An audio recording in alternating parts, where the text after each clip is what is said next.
before you do a two-step wall flip, you want to make sure you have a really nice back flip, because that's the base for this trick. Some people prefer the two-step wall flip because you get more height by taking that second step, and more height means more time to flip, but it also means more things could go wrong.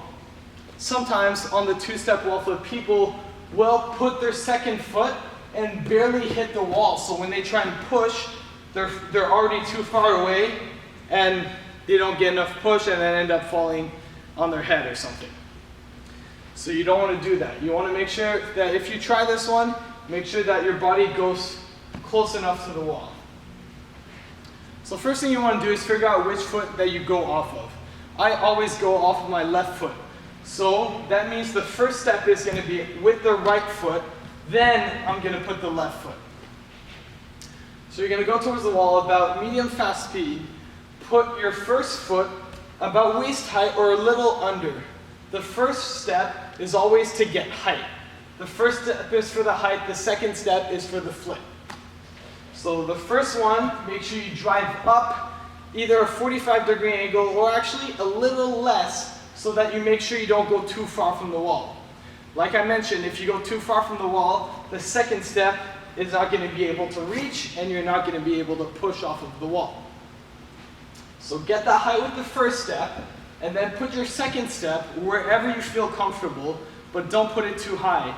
The higher you put it, the harder the flip becomes. And if you put it too high, then you're going to push off and flip while going in a downwards motion, and you don't want that. There's two ways you can go about doing the actual flip. You can do it like a back flip and stay tucked, or you can drive the other leg to come around. I would suggest option number 2, especially for this one. The reason is because your leg is already separated from the other one, so when it comes up, you can just drive that leg over, and then it makes the flip a lot easier. So put your first foot here, then second foot, and then once you've put your second foot, then drive the other leg over while swinging your arms. So 1, 2, drive your arms, and this is to get more height on the flip, and it helps you flip faster as well.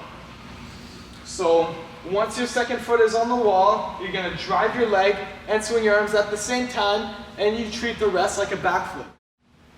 So you can either tuck, put your hands on your knees, or you can even stay a little straighter, which you can do on this one because you get more height from the wall flip. But if you want, if it makes you feel more comfortable, you can just drive up, put your hands on your knees to tuck, and then let the rest of the foot like a back flip. Let me show you guys a few examples.